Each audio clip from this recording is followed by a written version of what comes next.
रघुपति राघव राजा राम, पतित पावन सीताराम। ईश्वर अल्लाह तेरो नाम, सबको सन्मति दे भगवान। रघुपति राघव राजा राम, पतित पावन सीताराम। नमस्ते बच्चों, आज की कक्षा में आप सबको स्वागत करती हूँ। जो अभी मैं एक मंत्र को गाया, आप जानते हैं यह किसका मंत्र था? बताइए बच्चों। हाँ जी हाँ, बिल्कुल सही पहचाना, महात्मा गांधी जी का मंत्र था। महात्मा गांधी जी रोज इस गाने को प्रार्थना करते थे, भगवान के सामने रोज इस गाने को गाते थे। तो बच्चों, आज मैं 8वीं कक्षा के एक गद्य पाठ महात्मा गांधी जी के इस पाठ में गांधी जी के बारे में अंदर व्यक्ति परिचय पाठ का साहित्य विधा कौन सा है? व्यक्ति परिचय। महात्मा गांधी जी पाठ का साहित्य विधा कौन सा है? व्यक्ति परिचय। तो आज हम गांधी जी के बारे में परिचय पाएंगे। सबसे पहले इस पाठ का आशय के बारे में जानेंगे। बच्चे महात्मा गांधी जी के स्वभाव के बारे में जानते हैं। सत्य, अहिंसा, धर्म के दृढ़ निश्चय करने की प्रेरणा पाते हैं। ಅಂದ್ರೆ ಗಾಂಧೀಜಿಯವರ ಸ್ವಭಾವ ಎಂಥದ್ದಾಗಿತ್ತು, ಮತ್ತೆ ಅವರ ಒಂದು ಸತ್ಯ, ಅಹಿಂಸಾ ಮತ್ತು ಧರ್ಮದ ಒಂದು ದೃಢ ನಿಶ್ಚಯದ ಬಗ್ಗೆ ತಿಳಿಯುವುದರ ಮೂಲಕ ನಿಮ್ಮಲ್ಲಿ ಒಂದು ಪ್ರೇರಣೆ ಅಂತಕ್ಕಂಥದ್ದು ಮೂಡಿ ಬರಬೇಕು ಅಂತಕ್ಕಂಥದ್ದೇ ಈ ಒಂದು ಪಾಠದ ಆಶಯ आಗಿದೆ। तो बच्चों, सबसे पहले हम इस पाठ का सस्वर वाचन करेंगे। आप अपने किताब खोलिए और ध्यान से पाठ को देखते जाइए। तो बच्चों देखिए, महात्मा गांधी महान पुरुष थे। सारे देश ने उन्हें राष्ट्रपिता माना। उन्हीं के प्रयत्न से भारत आज़ाद हुआ। वे सत्य और तपस्या की मूर्ति थे। धर्म उनके प्राण था और सत्य उनकी आत्मा। बालक मोहनदास करमचंद गांधी शर्मीले स्वभाव के थे। ठीक समय पर स्कूल जाते और घंटी बजते ही घर चलते। उन्हें काम से काम था। कभी उन्होंने किसी को नहीं सताया, कभी झूठ नहीं बोले। एक दिन की बात है, शिक्षा विभाग के अधिकारी स्कूल के निरीक्षण के लिए आए। उन्होंने अंग्रेजी के 5 शब्द लिखवाए। उनमें एक शब्द था केटल। बालक गांधी ने इसके हिच्चे गलत लिखे। अध्यापक ने इशारे से समझाया कि दूसरे लड़के के हिच्चे देखकर ठीक कर लो, किंतु गांधी जी ने ऐसा नहीं किया। हिज्जे की गलती के कारण मोहन को बुद्धू माना गया, किंतु उन्हें बुरा न लगा। उन्हें इस बात की खुशी थी उन्होंने चोरी का रास्ता नहीं अपनाया। उनकी सत्यप्रियता यही से शुरू हुई, जिसने उन्हें आगे महात्मा बनाया। श्रवण पितृभक्ति नाटक पढ़कर उन्होंने निश्चय किया कि मुझे भी श्रवण कुमार जैसा बनना चाहिए। हरिश्चंद्र नाटक देखकर उन्होंने सोचा कि हर एक को हरिश्चंद्र की तरह संकट हर कर भी सच्चाई का पालन करना चाहिए। उनका यह निश्चय दृढ़ हुआ। बचपन के उस सत्य प्रेम ने ही आगे उन्हें सत्य तपस्वी बनाया। एक और घटना है, गांधी जी के भाई ने 25 रुपया खर्च लिया था। भाई के हाथ के सोने के कड़े से 1 तोला सोना काट कर कर्ज चुकाया गया। गांधी को इस चोरी के काम से बहुत दुख हुआ।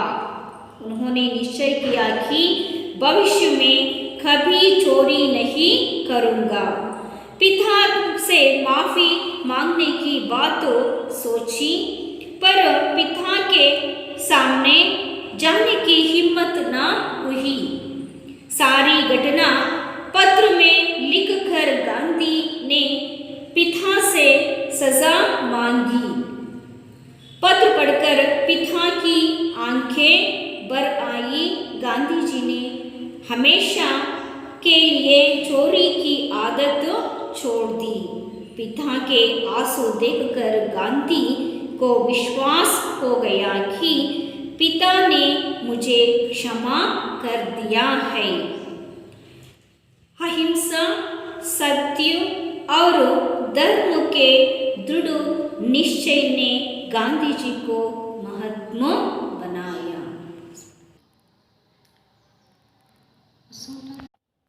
तो बच्चों, आपने इस पाठ का वाचन को ध्यान से देख लिए हैं। तो सबसे पहले हम इस पाठ का सारांश जानने से पहले इस पाठ में आए हुए कुछ नए शब्दों के अर्थ को जानेंगे। देखिए बच्चों, नए शब्दार्थ आजाद यानी कि स्वतंत्र, कन्नड़ में क्या कहते हैं? स्वातंत्र्य। शर्मिला यानी कि लज्जाशील ಅಂತಂದ್ರೆ ಕನ್ನಡ में ನಾಚಿಕೆಯ ಸ್ವಭಾವ ಅಥವಾ ನಾಚಿಕೆ ಶೀಲತೆ. ಸತಾನ ತಂಗ ಕರ್ಣ, ತೊಂದರೆಯನ್ನ ಮಾಡ್ತಕ್ಕಂಥದ್ದು. ಜೂಟ್ ಅಸತ್ಯ, ಜೂಟ್ ಅಂತಕ್ಕಂಥದ್ದು ಏನದು? ಅಸತ್ಯ, ಸುಳ್ಳು ಅಂತ ಹೇಳ್ತೀವಿ. ಕನ್ನಡದಲ್ಲಿ ಏನಂತೀವಿ? ಸುಳ್ಳು. ನಿರೀಕ್ಷಣ್ ಜಾಂಚ್, ಪರಿಶೀಲನೆ ಅಂತೇಳಿ ಕನ್ನಡದಲ್ಲಿ ಹೇಳ್ತೇವೆ. ಹಿಜ್ಜೆ ಅಂದ್ರೆ ವರ್ತನೆ. ಹಿಜ್ಜೆ ಅಂತಂದ್ರೇನು? ವರ್ತನೆ. ಇಂಗ್ಲಿಷ್ ನಾವು ಸ್ಪೆಲ್ಲಿಂಗ್ ಅಂತೇಳಿ ಹೇಳ್ತೀವಿ. ಇಶಾರ ಸಂಕೇತ, ಕನ್ನಡದಲ್ಲೂ ಸಂಕೇತ ಅಂತೇಳಿ ಹೇಳ್ತೀವಿ. टीक यानी कि सही. टीक यानी कि क्या है? सही. सही ಅಂತಂದ್ರೆ ಇಲ್ಲಿ ಸರಿ. ನೆಕ್ಸ್ಟ್ ಬುದ್ಧು. बुद्धू मीन्स है ना? बुद्धू, बुद्ध यानी कि मूर्ख. बुद्धि यानी कि क्या है? मूर्ख. संकट कष्ट, संकट यानी कि कष्ट, ಕಷ್ಟ ಅಂತೇಳಿ ಕನ್ನಡದಲ್ಲಿ ಹೇಳ್ತೀವಿ. ಇಲ್ಲಿ ಬುದ್ಧ ಅಂತಂದ್ರೆ ಮೂರ್ಖ, ಮೂರ್ಖ ಅಂತಂದ್ರೆ ಇಲ್ಲಿ ಕನ್ನಡದಲ್ಲಿ ನಾವು ಮೂರ್ಖ ಅಂತ ಹೇಳ್ತೀವಿ. ಕರ್ಜ್ ರಿಣ್, ಉದಾರ ಅಂದ್ರೆ ಸಾಲ. ಸೋನ ಸ್ವರ್ಣ, ಕನ್ನಡದಲ್ಲಿ ಬಂಗಾರ. ಮಾಫಿ यानी कि क्षमा, ಕನ್ನಡದಲ್ಲಿ ಕೂಡ ನಾವು ಕ್ಷಮೆ ಅಂತೇಳಿ ಹೇಳ್ತೀವಿ. ಹಿಮ್ಮತ್ ಅಂದರೆ ಧೈರ್ಯ, ಸಾಹಸ, ಅಚರಜ್ ಅಂತೇಳಿ ಹೇಳ್ತೀವಿ. ಕನ್ನಡದಲ್ಲೂ ಕೂಡ ಧೈರ್ಯ, ಸಾಹಸ ಅಂತ ಹೇಳ್ತೀವಿ. ಸಜಾ, ದಂಡ್ यानी कि ಶಿಕ್ಷೆ, ಕನ್ನಡದಲ್ಲಿ ಹೇಳ್ತೀವಿ ಶಿಕ್ಷೆ. ಆದತ್ यानी कि ಅಭ್ಯಾಸ, ಆದತ್ यानी कि ಅಭ್ಯಾಸ, ಇಲ್ಲಿ ಕನ್ನಡದಲ್ಲೂ ಕೂಡ ಅಲ್ಲಿ ಅಭ್ಯಾಸ ಅಂತೇಳಿ ಹೇಳ್ತೀವಿ. ಆಸು यानी कि ಅಶ್ರು, आंसू यानी कि क्या है अश्रु, कन्नडದಲ್ಲಿ ಹೇಳ್ತೀವಿ ಕಣ್ಣೀರು ಅಂತೇಳಿ ಹೇಳ್ತೇವೆ. तो बच्चों इस पाठ का सारांश देखेंगे. महात्मा गांधी महान पुरुष थे. सारे देश ने उन्हें राष्ट्रपिता माना. उन्हीं के प्रयत्न से भारत आज़ाद हुआ. वे त्याग और तपस्या की मूर्ति थे. धर्म उनके प्राण था और सत्य उनकी आत्मा. महात्मा गांधी जी के बारे में हम थोड़ा सा जानेंगे. महात्मा गांधी जी ಅವರು ಕರಮಚಂದ ಗಾಂಧಿ ಪುತಲಿಬಾಯಿಯ ಮಗನಾಗಿ ಗುಜರಾತ್ ರಾಜ್ಯದ ಪೋರಬಂದರಿನಲ್ಲಿ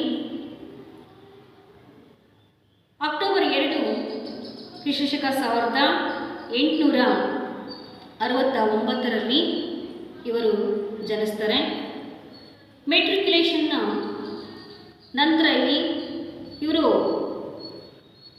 ಕಾನೂನನ್ನ ಅಧ್ಯಯನ ಮಾಡೋದಕ್ಕೆ LLBಯನ್ನು ಮಾಡೋದಕ್ಕೆ ಲಂಡನ್ಗೆ ಹೋಗ್ತಾರೆ. ಅಲ್ಲಿ ವಿದೇಶದಲ್ಲಿ ಕಾನೂನು ಅಧ್ಯಯನ ಮಾಡಿ ಭಾರತಕ್ಕೆ ಮರಳುತ್ತಾರೆ. ನಂತರ ಅಲ್ಲಿ ಕಾನೂನು ವೃತ್ತಿಯನ್ನು ಆರಂಭಿಸ್ತಾರೆ.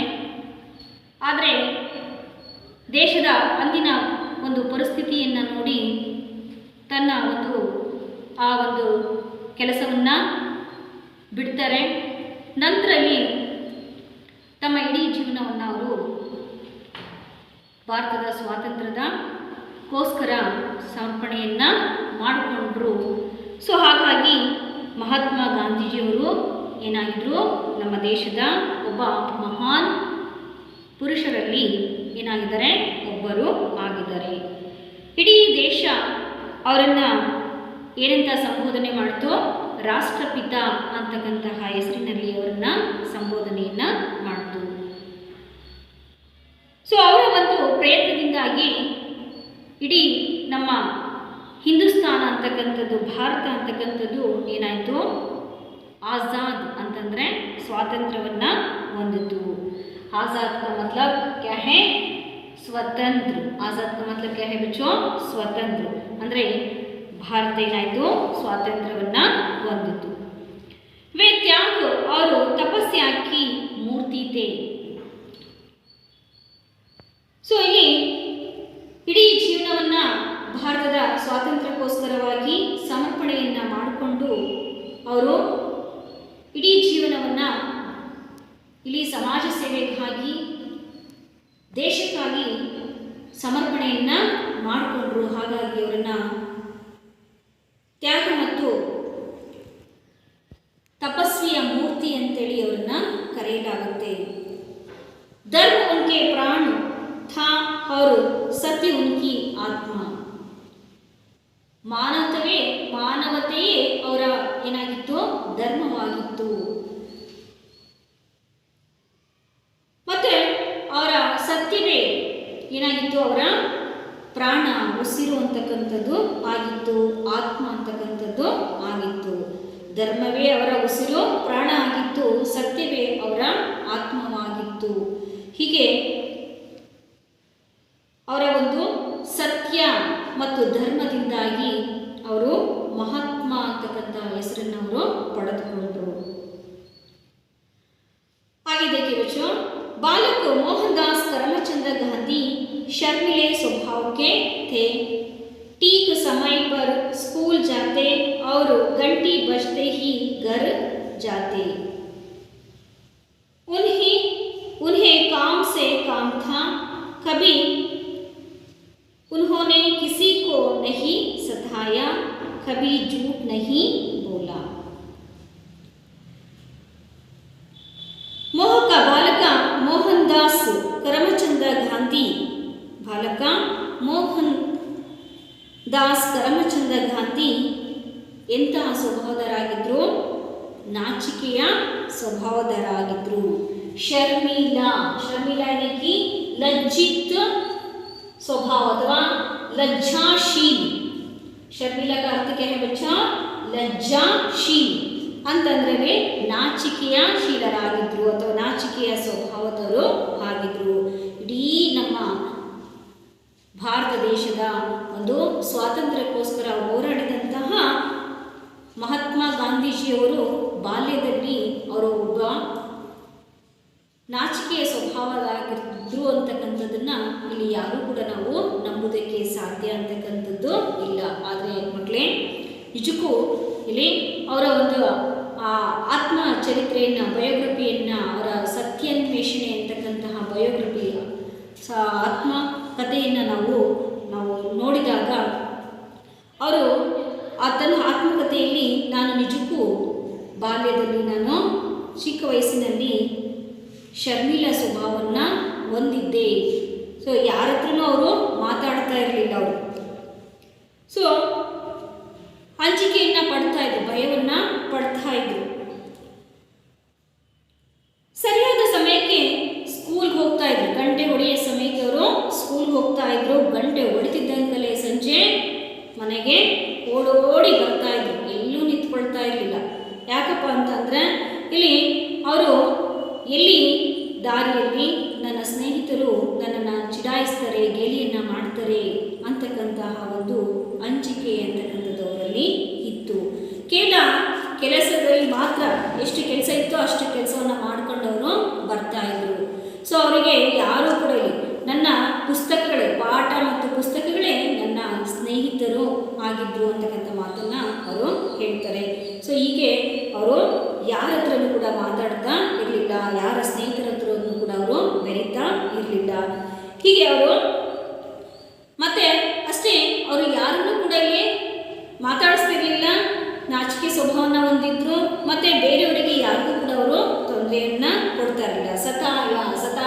ಸತಾನೆ ತಂಗ್ ಕರ್ನಾ, ಸತಾನೆ क्या है ತಂಗ್ ಕರ್ನಾ ಅಂತಂದರೆ ಬೇರೆಯವರಿಗೆ ತೊಂದರೆಯನ್ನು ಕೊಡ್ತಕ್ಕಂಥದ್ದು, ಯಾರಿಗೂ ಕೂಡ ಅವರು ಬೇರೆಯವರಿಗೆ ತೊಂದರೆಯನ್ನು ಕೊಡ್ತಾ ಇರಲಿಲ್ಲ। ಮತ್ತು ಕಬೀ ವೇ ಜೂಟ್ ನಹಿ ಬೋಲೆ, ಅವರು ಎಂದಿಗೂ ಕೂಡ ಅವರು ಯಾರ ಹತ್ರನೂ ಸುಳ್ಳನ್ನು ಅವರು ಹೇಳ್ತಾ ಇರಲಿಲ್ಲ। ಹಾಗೆ देखिए बच्चों, एक दिन की बात है, शिक्षा विभाग के अधिकारी स्कूल के निरीक्षण के लिए आए। उन्होंने अंग्रेजी के 5 शब्द लिखवाए। उनमें एक शब्द था केटल। बालक गांधी ने इसके हिच्चे गलत लिखे। अध्यापक ने इशारे से समझाया कि दूसरे लड़के के हिच्चे देखकर ठीक कर लो, किंतु गांधी जी ने ऐसा नहीं किया। हिच्चे की गलती के कारण मोहन को बुद्धू माना गया, किंतु उन्हें बुरा न लगा। उन्हें इस बात की खुशी थी कि उन्होंने चोरी का रास्ता नहीं अपनाया। उनकी सत्य प्रियता यही से शुरू हुई, जिसने उन्हें आगे ಮಹಾತ್ಮ ಬನಾಯ। ಒಂದು ದಿನ ಅವರು ಶಾಲೆಯಲ್ಲಿ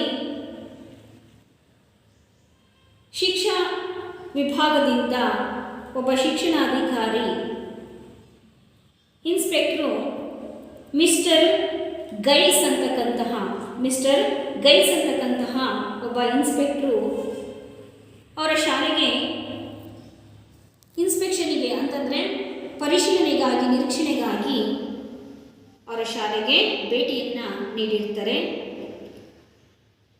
ಆ ಸಂದರ್ಭದಲ್ಲಿ ಆ ಇನ್ಸ್ಪೆಕ್ಟರ್ ಮಿಸ್ಟರ್ ಗೈಡ್ಸ್ ಅಂತಕ್ಕಂಥವರು ವಿದ್ಯಾರ್ಥಿಗಳಿಗೆ ಅಂದರೆ ನಮಗಾಗಿಯೇ 5 ಅಂಗ್ರೇಜಿ ಶಬ್ದಗಳನ್ನು ಬರಲಿಕ್ಕೆ ಕೊಟ್ಟಿದ್ರು। ಅದರಲ್ಲಿ ಕೆಟಲ್ ಅಂತಕ್ಕಂತಹ ಶಬ್ದ ಕೆಟಲ್ ಅಂತಕ್ಕಂತಹ ಒಂದು ಶಬ್ದವನ್ನು ಅವರು ನಮಗೆ ಬರೆಯಕೊಟ್ಟಿದ್ರು. ಸೊ ಅದರ ಒಂದು ವರ್ತನೆಯನ್ನು ನಾನು ತಪ್ಪಾಗಿ ಬರೆದಿದ್ದೆ. ಇಲ್ಲಿ हिज्जे का मतलब क्या है? हिज्जे का मतलब वರ್ತनी. हिज्जे का मतलब क्या है? वರ್ತनी. ಅದರ ಸ್ಪೆಲ್ಲಿಂಗ್ ಅನ್ನು ನಾನು ತಪ್ಪಾಗಿ ಬರೆದಿದ್ದೆ. ಆ ಸಮಯದಲ್ಲಿ ನನ್ನ ಶಿಕ್ಷಕರು ಮುಂದಿನ ವಿದ್ಯಾರ್ಥಿಯನ್ನ ಸ್ಲೇಟನ್ನು ನೋಡಿಕೊಂಡ್ಬಿಟ್ಟು ಆ ತಪ್ಪನ್ನು ತಿದ್ದಿಕೊಳ್ಳುವುದಕ್ಕೆ ಸನ್ನೆಯನ್ನು ಮಾಡಿದರು. ಆದರೆ ಗಾಂಧೀಜಿಯವರು ಮನಸ್ಸು ಬೇರೆಯವರ ಒಂದು ಬರೆದಿರ್ತಕ್ಕಂಥದ್ದನ್ನ ನೋಡಿ ಕಾಪಿ ಮಾಡೋದಕ್ಕೆ ಅವರಿಗೆ ಮನಸ್ಸು ಬರಲಿಲ್ಲ, ಅವರ ಮನಸ್ಸು ಒಪ್ಪಲಿಲ್ಲ. ಆದರೆ ಅವರು ಅದನ್ನು ಅವರು ಶಿಕ್ಷಕರು ಹೇಳಿದಂತೆ ಅವರು ಮಾಡಲಿಲ್ಲ.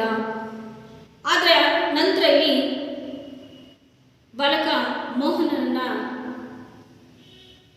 ಎಲ್ಲರೂ ದೊಡ್ಡ ಅವನು ಅಂತೇಳಿ ಅಂದರು. ಆದರೆ ಅವರಿಗೆ ಏನೂ ಕೂಡ ಏನಾಗಲಿಲ್ಲ, ನಾಚಿಕೆ ಆಗಲಿಲ್ಲ. ಅವರು ಅದು ಕೆಟ್ಟದ್ದು ಅಂತೇಳಿ ಅಂದ್ಕೊಂಡ್ಲೇ ಇಲ್ಲ. ಸೊ ನಂತರ ಇಲ್ಲಿ ಅವರಿಗೆ ನಾನು ಕಾಪಿಯನ್ನು ಮಾಡಲಿಲ್ಲ ಮತ್ತು ಚೋರಿಯ ಅಂದರೆ ಕಳ್ಳತನದ ಒಂದು ಮಾರ್ಗವನ್ನು ನಾನು ಅನುಸರಿಸಲಿಲ್ಲ ಅಂತಕ್ಕಂತಹ ಒಂದು ಖುಷಿ ನನಗೆ ಕೊಡುತ್ತೆ ಅಂತಕ್ಕಂಥದ್ದನ್ನು ಅವರು ಹೇಳ್ತಾರೆ. ಸೊ ಇದೇ ಒಂದು ಅವರಲ್ಲಿರ್ತಕ್ಕಂತಹ ಒಂದು ಆ ಬಾಲ್ಯದಲ್ಲಿದ್ದಂತಹ ಒಂದು ಸತ್ಯಪ್ರಿಯತೆ ಅಂತಕ್ಕಂಥದ್ದು ಏನಾಯಿತು, ಅವರನ್ನು ಮುಂದೆ ಮಹಾತ್ಮರನ್ನಾಗಿ ಮಾಡಿತು. ಆ ಬಾಲ್ಯದಲ್ಲಿಯೇ ಅವರು ಆ ಒಂದು ಸತ್ಯ ಅಂತಕ್ಕಂಥದ್ದು ಅವರಿಗೆ ಏನಾಯಿತು, ಆರಂಭವಾಯಿತು. ಅಂದಿನಿಂದ ಅವರು ಮುಂದೆ ಅವರು ಸತ್ಯವಾಗಿ ಸತ್ಯದ ಮಾರ್ಗದಲ್ಲಿಯೇ ನಡೆದುಕೊಂಡು ಏನನ್ಸ್ಕೊಂಡ್ರು, ಮಹಾತ್ಮರಾದರು. ಮಹಾತ್ಮ ಅಂತೇಳಿ ಕರೆಸ್ಕೊಳ್ಳಿಕ್ಕೆ ಸಾಧ್ಯ ಅಂತಕ್ಕಂಥದ್ದು ಆಯಿತು. तो बच्चों आगे देखिए, श्रवण पितृभक्ति नाटक पढ़कर उन्होंने निश्चय किया कि मुझे भी श्रवण कुमार जैसा बनना चाहिए. हरिश्चंद्र नाटक देखकर उन्होंने सोचा कि हर एक को हरिश्चंद्र की तरह संकट हर कर भी सच्चाई का पालन करना चाहिए. उनका यह निश्चय दृढ़ हुआ. बचपन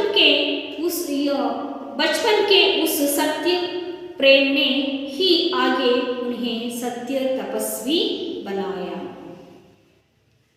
तो बच्चों, बालक मोहन को गांधी जी को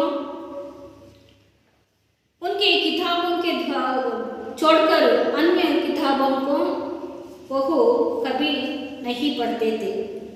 ಅವರು ಬಾಲಕ ಗಾಂಧೀಜಿಯವರು ತನ್ನ ಒಂದು ಓದಿನ ಪುಸ್ತಕಗಳನ್ನು ಬಿಟ್ಟರೆ ಬೇರೆ ಯಾವ ಪುಸ್ತಕಗಳನ್ನು ಓದ್ತಾ ಇರಲಿಲ್ಲ. ಆದರೆ ಒಂದಿನ ಅವರ ತಂದೆ ಒಂದು ಪುಸ್ತಕವನ್ನು ತಂದಿಟ್ಟಿರ್ತಾರೆ.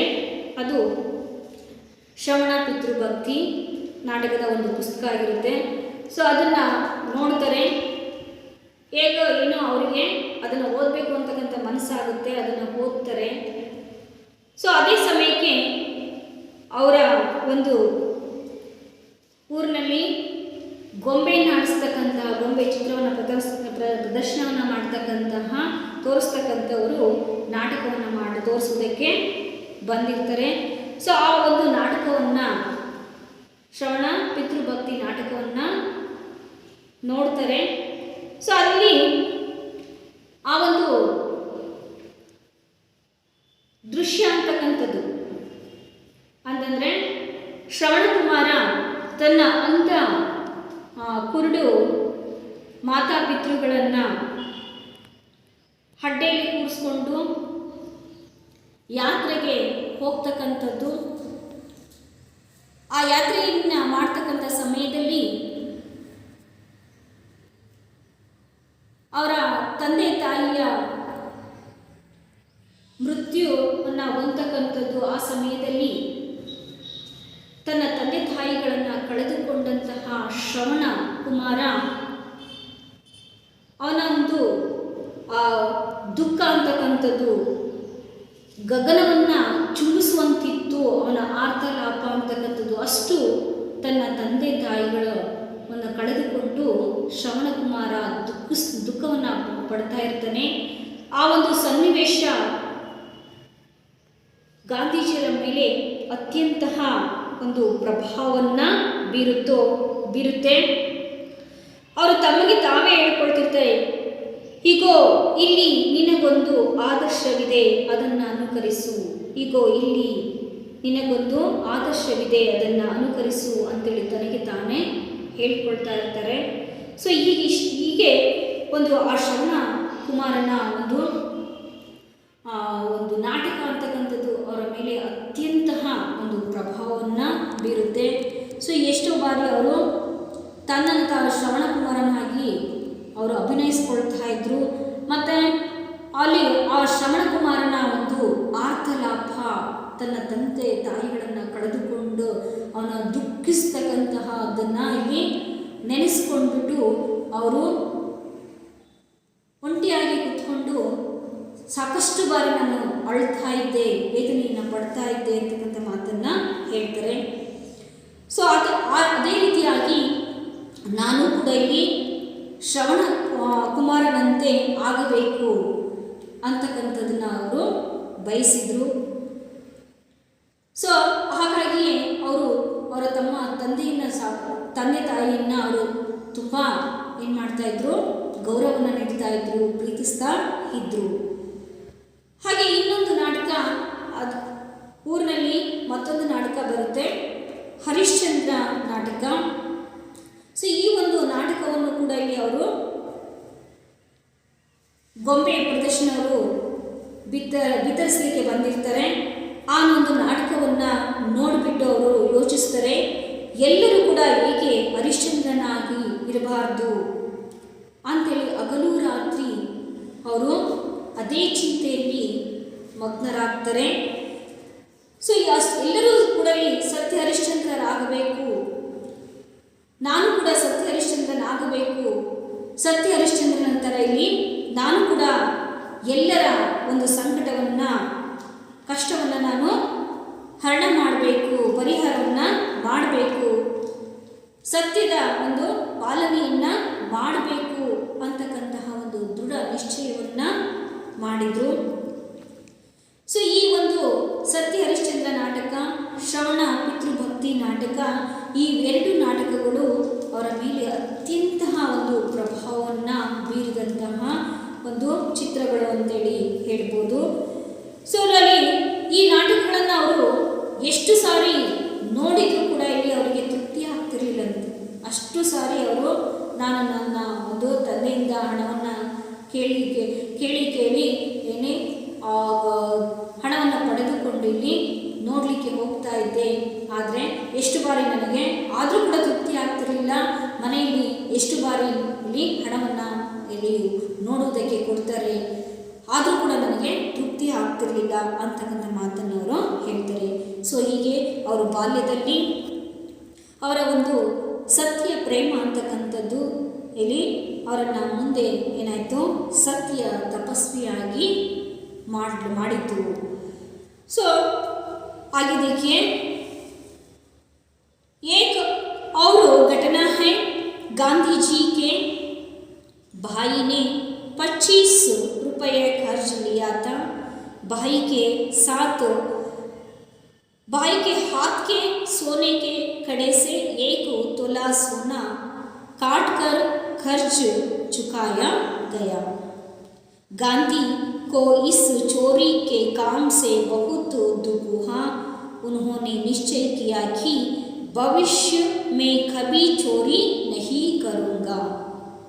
पिता से माफ़ी मांगने की बात सोची, पर पिता के सामने जाने की हिम्मत न हुई। सारी घटना पत्र में लिखकर गांधी ने पिता से सज़ा मांगी। पत्र पढ़कर पिता की आंखें भर आई। गांधी जी ने हमेशा के लिए चोरी की आदत छोड़ दी।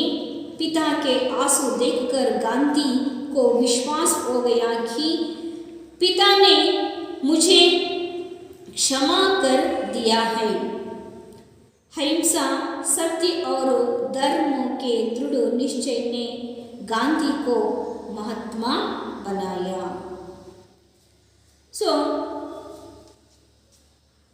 ಅವರ ಜೀವನದ ಮತ್ತೊಂದು ಘಟನೆಯನ್ನು ಇಲ್ಲಿ ಹೇಳ್ತಾರೆ. ಒಂದು ಗಾಂಧೀಜಿಯವರ ಮತ್ತು ಜೀವನದಲ್ಲಿ ನಡೆದಂತಹ ಮತ್ತೊಂದು ಘಟನೆ, ಗಾಂಧೀಜಿಯವರ ಸಹೋದರ 25 ಅಂತಂದರೆ 25 ರೂಪಾಯಿಗಳ ಖರ್ಚ್ ಅಂತಂದರೆ ಸಾಲ, ಉದಾರ ಅಂತೇಳಿ ಹೇಳ್ತೇವೆ.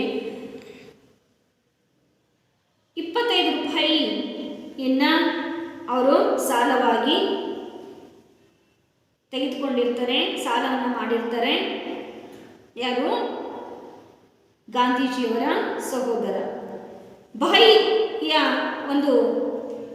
ಅಂತಂದರೆ ಅವನ ಅಣ್ಣನ, ಗಾಂಧೀಜಿಯವರ ಅಣ್ಣನ ಸೋನೆಕಿ ಕಡೆ ಅಂತಂದರೆ ಬಂಗಾರದ ಕಡಗವನ್ನು 1 ತೊಲ ಬಂಗಾರವನ್ನು ಕತ್ತರಿಸಿ ಸಾಲವನ್ನು ಏನು ಮಾಡ್ತಾರೆ? ತೀರಿಸ್ತಾರೆ, ಚುಕಾಯ. ನಂತರ ಇಲ್ಲಿ ಗಾಂಧೀಜಿಯವರು ಇಲ್ಲಿ ಮನೆಯಲ್ಲಿ ಯಾರಿಗೂ ಕೂಡ ಗೊತ್ತಾಗದೆ ಅಣ್ಣ ಮತ್ತು ತಮ್ಮ ಸೇರಿ ಏನು ಮಾಡಿದ್ರು? ಮಾಡಿರ್ತಕ್ಕಂಥ ಸಾಲವನ್ನು ತೀರಿಸಿದ್ರು. ಆದರೆ ಗಾಂಧೀಜಿಗೆ ಇದರಿಂದ ತುಂಬ ದುಃಖ ಆಯಿತು. ನಾವು ಯಾರಿಗೂ ಗೊತ್ತಿಲ್ಲದೆ ಕಳ್ಳತನದಿಂದ ನಾವು ಮನೆಯಲ್ಲಿ ಮೋಸವನ್ನು ಮಾಡಿದ್ದೀವಿ, ಇದು ಅಸತ್ಯ ಇದು ಅಂತೇಳ್ಬಿಟ್ಟು ಅವರು ಮಾಡಿದಂತಹ ತಪ್ಪಿಗೆ ತುಂಬ ವ್ಯಥೆಯನ್ನು ಅವರು ಪಡ್ತಾರೆ. ನಂತರ ಇಲ್ಲಿ ಭವಿಷ್ಯದಲ್ಲಿ ಮತ್ತೆ ಎಂದೆಂದಿಗೂ ಕೂಡ ನಾನು ಇಂತಹ ಕೆಲಸಕ್ಕೆ ನಾನು ಹೋಗೋದಿಲ್ಲ, ಇಂಥ ಕೆಲಸವನ್ನು ನಾನು ಮಾಡೋದಿಲ್ಲ ಅಂತಕ್ಕಂತಹ ನಿರ್ಧಾರವನ್ನು ಮಾಡ್ತಾರೆ. ನಂತರಲ್ಲಿ ತನ್ನ ತಂದೆಗೆ ಹತ್ರ ಮಾಫಿ ಅಂತಂದರೆ ಕ್ಷಮೆಯನ್ನು ಕೇಳುವುದಕ್ಕೆ ಯೋಚಿಸ್ತಾರೆ.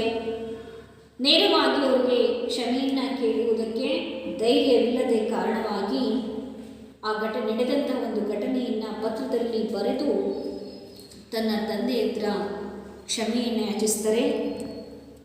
ಆ ಪತ್ರವನ್ನು ಓದಿದಂತಹ ಅವರ ತಂದೆಯ ಕಣ್ಣಲ್ಲಿ ನೀರು ತುಂಬಿ ಬರ್ತವೆ. ಗಾಂಧೀಜಿಯವರ हमेशा के लिए चोरी की आदत छोड़ दी. ಆ ಘಟನೆಯ ನಂತರ ಇಲ್ಲಿ ಶಾಶ್ವತವಾಗಿ ಅವರು ಕಳ್ಳತನದ ಅಭ್ಯಾಸ, ಆದತ್ ಅಂದರೆ ಅಭ್ಯಾಸವನ್ನು ಅಲ್ಲಿ ಅವರು ಬಿಟ್ಟರು. ತಂದೆಯ ಕಣ್ಣಲ್ಲಿ ಕಣ್ಣೀರನ್ನು ನೋಡಿಬಿಟ್ಟು ಅವರಿಗೆ ನನ್ನ ತಂದೆ ನನ್ನನ್ನು ಕ್ಷಮಿಸಿದ್ದಾರೆ ಅಂತಕ್ಕಂತಹ ವಿಶ್ವಾಸ, ನಂಬಿಕೆ ಅಂತಕ್ಕಂಥದ್ದು ಅವರಿಗೆ ಉಂಟಾಯಿತು. ತದನಂತರ ಅಹಿಂಸಾ, ಸತ್ಯ ಮತ್ತು ಧರ್ಮಕ್ಕೆ दृढ़ निश्चय ने गांधी जी को महात्मा बनाया. ಅಲ್ಲಿಂದ ಅವರು ಗಾಂಧೀಜಿಯವರು ತಮ್ಮ ಜೀವನದಲ್ಲಿ ಯಾವತ್ತೂ ಸುಳ್ಳನ್ನು ಹೇಳಲಿಲ್ಲ, ಅಹಿಂಸೆಯನ್ನು ಮಾಡಲಿಲ್ಲ. ಅವರು ಯಾವ ಅಧರ್ಮವನ್ನು ಕೂಡ ಅವರು ಮಾಡಲಿಲ್ಲ, ಸುಳ್ಳನ್ನು ಹೇಳಲಿಲ್ಲ. ಹೀಗೆ ಅವರ ಅಹಿಂಸಾ, ಸತ್ಯ ಮತ್ತು ಧರ್ಮದ ದೃಢ ನಿಶ್ಚಯ ಅಂತಕ್ಕಂಥದ್ದು ಗಾಂಧೀಜಿಯವರನ್ನು ಏನನ್ನಾಗಿ ಮಾಡ್ತು? ಮಹಾತ್ಮರನ್ನಾಗಿ ಮಾಡ್ತು. ಗಾಂಧೀಜಿಯವರು ಹಮೇಶಾ अपने जीवन में 3 बंदर की मूर्तियाँ अपने पास रखते थे. ಗಾಂಧೀಜಿಯವರು ಯಾವಾಗಲೂ ಅವರು ಮಂಗರು ಮೂರ್ತಿಗಳನ್ನು ತಮ್ಮ ಹತ್ರ ಇಟ್ಕೊಂಡು ಇದ್ದರು. ಸೊ ಆ 3 ಮೂರ್ತಿಗಳು, ಮಂಗದ 3 ಮೂರ್ತಿಗಳು ಒಂದೊಂದು ಸಂದೇಶವನ್ನು ನಮಗೆ ನೀಡ್ತವೆ. ಒಂದು, ಕೆಟ್ಟದನ್ನು ಕೇಳಬಾರ್ದು, ಕೆಟ್ಟದನ್ನು ಆಡಬಾರ್ದು, ಕೆಟ್ಟದನ್ನು ನೋಡಬಾರ್ದು ಅಂತಕ್ಕಂತಹ 3 ಮಂಗಗಳು ಇಲ್ಲಿ ಅವರು सदा अपने पास रखते थे और रखते थे और उनका पालन भी उन्होंने अपने जीवन में किया। ಅಷ್ಟೇ ಅಲ್ಲ, ಅವರು ಆ 3 ದಿವ್ಯ ಸಂದೇಶಗಳ ಒಂದು ಮೂರ್ತಿಯನ್ನು ತನ್ನಲ್ಲಿ ಮಾತ್ರ ಇಟ್ಕೊಂಡಿರಲಿಲ್ಲ, ಅದರ ಒಂದು ಪಾಲನೆಯೂ ಕೂಡ ಅವರು ತಮ್ಮ ಆಜೀವ ಪರ್ಯಂತ ಅವರು ಏನು ಮಾಡಿದರು, ಪರಿಪಾಲನೆಯನ್ನು ಮಾಡಿದರು. ಹಾಗಾಗಿ ಅವರನ್ನ ಇಡೀ ರಾಷ್ಟ್ರ ಏನಂತ ಕರೀತು, ಮಹಾತ್ಮ ಅಂತೇಳಿ ಸಂಬೋಧನೆಯನ್ನು ಮಾಡಿತು. ಇಲ್ಲಿ ಇಡೀ ರಾಷ್ಟ್ರದಲ್ಲಿ ಎಲ್ಲ ಅಂತಾರಾಷ್ಟ್ರೀಯ ಮಟ್ಟದಲ್ಲೂ ಕೂಡ ಅವರು ಮಹಾತ್ಮ ಅಂತಕ್ಕಂತಹ ಒಂದು ಹೆಸರನ್ನು ಅವರು ಪಡೆದುಕೊಂಡ್ರು. ನಮ್ಮ ದೇಶದ ಏನಾದರೂ ರಾಷ್ಟ್ರಪಿತ ಅಂತಕ್ಕಂತಹ ಹೆಗ್ಗಳಿಕೆಗೆ ಪಾತ್ರ आदरू। तो बच्चों, अभी तक आपने महात्मा गांधी जी के व्यक्ति परिचय के अंतर्गत उनके ಬಯೋಗ್ರಫಿ ಆತ್ಮಕಥೆ ಆಗಿರ್ತಕ್ಕಂತಹ ನನ್ನ ಸತ್ಯಾನ್ವೇಷಣೆಯ ಒಂದು ಪುಸ್ತಕದಲ್ಲಿ ತಾನು ಗಾಂಧೀಜಿಯವರು ಬರೆದುಕೊಂಡಿರ್ತಕ್ಕಂತಹ ಕೆಲವು ತನ್ನ ಜೀವನದ ಒಂದು ಅಂಶಗಳನ್ನು ನಾವು ತಿಳಿದುಕೊಂಡ್ವಿ. ನೀವೆಲ್ಲರೂ ಕೂಡ ಗಾಂಧೀಜಿಯವರು ಬಾಲ್ಯದಲ್ಲಿ ಎಂತಹ ಸ್ವಭಾವದರಾಗಿದ್ದರು ಮತ್ತು ಅವರ ಒಂದು ಇಡೀ ಜೀವನ ಅವರು ಸತ್ಯ, ಅಹಿಂಸೆ ಮತ್ತು ಧರ್ಮವನ್ನು ಹೇಗೆ ಪರಿಪಾಲನೆಯನ್ನು ಮಾಡಿದರು ಅಂತಕ್ಕಂಥದ್ದನ್ನು ನೀವೀಗ ತಿಳ್ಕೊಂಡ್ರಿ. ಸೊ ನೀವು ಕೂಡ ನಿಮ್ಮ ಜೀವನದಲ್ಲಿ ಗಾಂಧೀಜಿಯವರಂತೆ ಸತ್ಯ, ಅಹಿಂಸೆ ಮತ್ತು ಧರ್ಮವನ್ನು ನೀವೆಲ್ಲರೂ ಕೂಡ ಪಾಲನೆಯನ್ನು ಮಾಡ್ತೀರಾ ಅಂತಕ್ಕಂತಹ ಆಶೆಯನ್ನು ಇಲ್ಲಿ व्यक्तपडिಸುತ್ತೇವೆ। गांधी जी के बारे में जानने के बाद आपको मैं इस पाठ से संबंधित कुछ 1 अंक के प्रश्नों को आपको पूछती हूँ बच्चों। आप इन प्रश्नों का उत्तर देने के लिए प्रयास कीजिए। तो पहला प्रश्न है, सारे देश ने गांधी जी को क्या माना? सारे देश ने गांधी जी को क्या माना था बच्चों? राष्ट्रपिता माना था। बिल्कुल सही उत्तर। भारत किसके प्रयत्न से आज़ाद हुआ? बताइए बच्चों। हाँ, बिल्कुल सही उत्तर। महात्मा गांधी जी के प्रयास से सारा भारत आज़ाद हुआ। गांधी जी किसकी मूर्ति थे? गांधी जी किसकी मूर्ति थे बच्चों, बताइए। हाँ, बिल्कुल सही उत्तर। त्याग और तपस्या की मूर्ति थे। कौन? गांधी जी। गांधी जी का स्वभाव कैसा था बच्चों, बताइए। हाँ, बताइए। हाँ, बिल्कुल सही उत्तर। शर्मीली स्वभाव के थे। गांधी जी कैसी स्वभाव के थे? शर्मीली स्वभाव के थे। शिक्षा विभाग के अधिकारी स्कूल क्यों आए थे? शिक्षा विभाग के अधिकारी स्कूल क्यों आए थे बच्चों, बताइए। हाँ, बिल्कुल सही उत्तर। निरीक्षण के लिए आए थे। स्कूल क्यों आए थे? शिक्षा विभाग के अधिकारी स्कूल के निरीक्षण के लिए आए थे। बिल्कुल सही उत्तर। गांधी जी के भाई कितने रुपए कर्ज लिए थे? गांधी जी के भाई कितने रुपए कर्ज लिए थे बच्चों, बताइए। हाँ, बिल्कुल सही उत्तर। 25 रुपए खर्च लिए थे। 25 ರೂಪಾಯಿಗಳನ್ನು ಅವರು ಏನು ಮಾಡಿದ್ರು, ಸಾಲವನ್ನು ಪಡೆದುಕೊಂಡಿದ್ರು। गांधी जी ने पिता से क्या मांगी? गांधी जी ने पिता से क्या मांगी बच्चों, बताइए। हाँ, बिल्कुल सही उत्तर। गांधी जी ने पिता से क्षमा मांगी। आपने सारे प्रश्नों के उत्तर सही दिए हैं, शाबाश बच्चों। तो आगे मैं आपको गृह कार्य देती हूँ। गृह कार्य लिखकर अपने अध्यापक को जरूर दिखाइए। पहला प्रश्न है, गांधी जी पर नाटकों का क्या प्रभाव पड़ा? गांधी जी पर नाटकों का क्या प्रभाव पड़ा? पहला प्रश्न है, लिख लिया? हाँ। और दूसरा प्रश्न है, गांधी जी की सत्य प्रियता कहाँ से शुरू हुई, कैसे?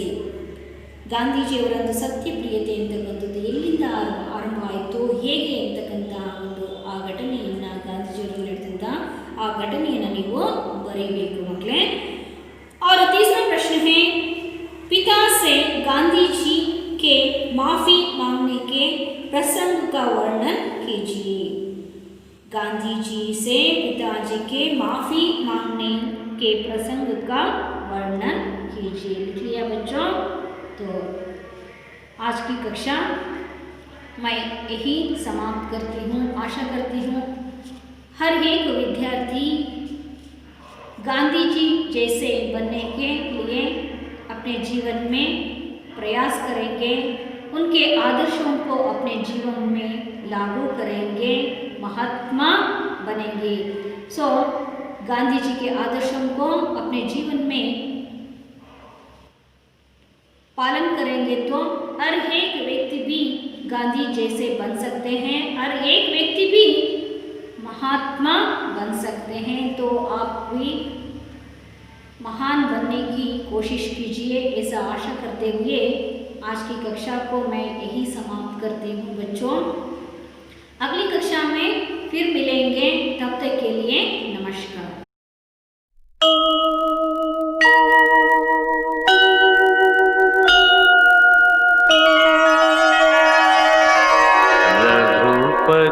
राघव राजा राम पतित पावन सीताराम.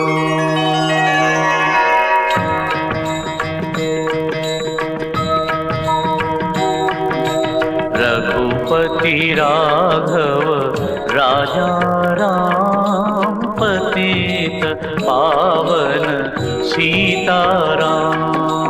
रघुपति राघव राजा राम पतित पावन सीताराम.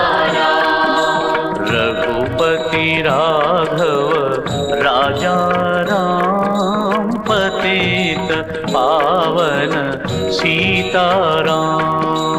रघुपति राघव राजा राम पतित पावन सीताराम. सीताराम सीताराम भज प्यारे तू सीताराम. सीताराम सीताराम भज प्यारे तू सीताराम. सीताराम सीताराम भज प्यारे तू सीताराम. सीताराम सीताराम भज प्यारे तू सीताराम. रघुपति राघव राजा राम पतित पावन सीताराम. रघुपति राघव राजा राम पतित पावन सीताराम.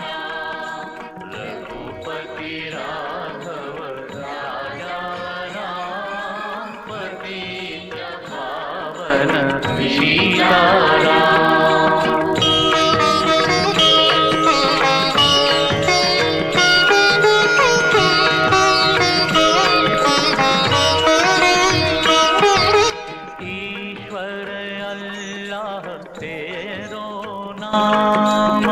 सबको सन्मति दे भगवान. ईश्वर अल्लाह तेरो नाम सबको सन्मति दे भगवान. ईश्वर अल्लाह तेरो नाम सबको सन्मति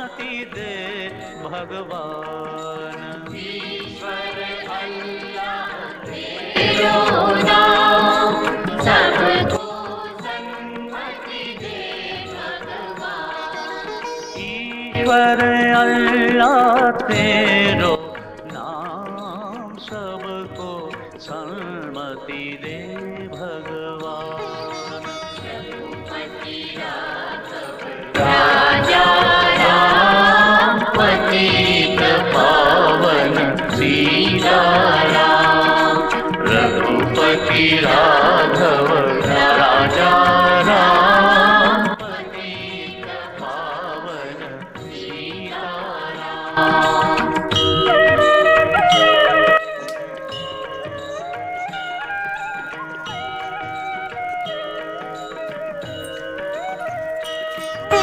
जय रघुनंदन जय सिया राम, जानकी वल्लभ सीताराम।